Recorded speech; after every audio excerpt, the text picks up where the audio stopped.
So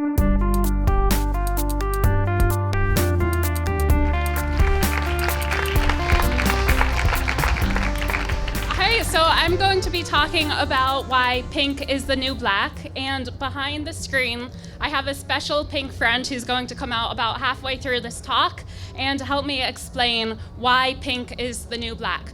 So first, to start with a story from the 1920s, that's Alexander Fleming. Some of you might have heard of him. He was a microbiologist who was maybe a little bit spacey. He was doing his lab work and left to go on holidays.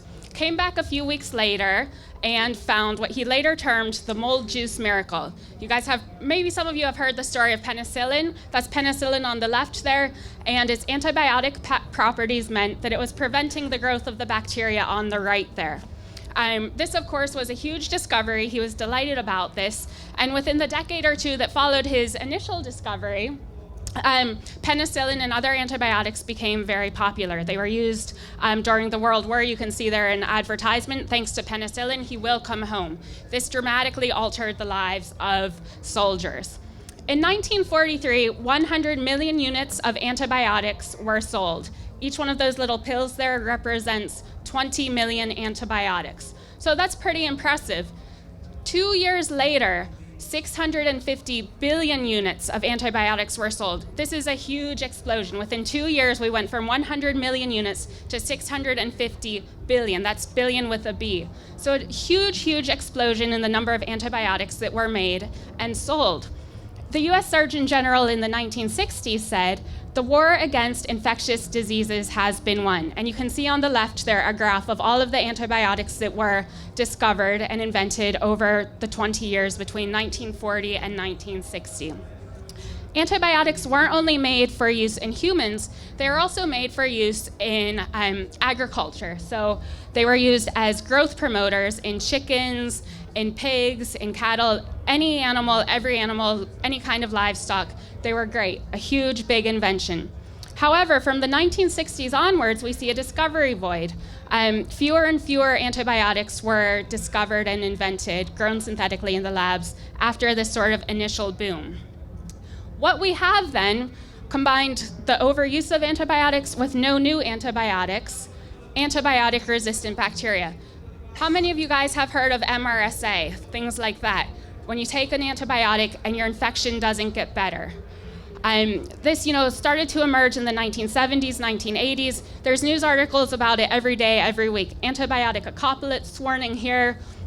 Huge, huge issue, which we're all probably very well aware of. Some of you might have experienced it yourselves, having to take an antibiotic, different antibiotic when the first one doesn't work. Here we see Europe losing the superbugs battle. It's not a good thing, this antibiotic-resistant bacteria problem that we're experiencing on a global basis. So, what am I doing about this? We see here kind of a simplistic diagram of what's happening. Antibiotics fed to livestock, or they go into us. They end up in aquatic environments, which we see there at the bottom. The ARB just means antibiotic-resistant bacteria. Taken up by wildlife, like that flamingo here. And this is what I'm here to tell you about today. Wait for it. Woo! Pink is the new black. So what am I doing with this flamingo here? I'm going to tell you a little bit about some PhD research that I've done. That's me in the middle there I think that's the middle of France. What I've been doing is going out to take bacterial samples from flamingos, from what I like to call the business end. So what I do, I go out, went to a few study sites in Southern Europe. Usually there's between 50 and 100 different volunteers. We go out, we capture flamingos. Some people are interested to know about the migratory patterns of flamingos. Some people want to know, what do flamingos eat? Well, you can see there, taking bacterial samples from flamingo bottoms. I'm curious to know about the antibiotic-resistant bacteria that are in flamingos, that end up in the flamingos' ecosystems, in their aquatic environments, because of our use of antibiotics. What I do is see what bacteria are in flamingos, what different antibiotics they're resistant to. Some of them you might have heard of, things like tetracycline, chloramphenicol, things that we take ourselves. I compare it to land use then. You can see there that's in southern Spain. Compare it to the land use in the different sites. So I'm looking to see, Does our use of antibiotics in agriculture cause these antibiotic-resistant bacteria to become really, really common in natural environments? And you can see there we do release all of the flamingos at the end as our helpful little fellows in discovering more about antibiotic-resistant bacteria.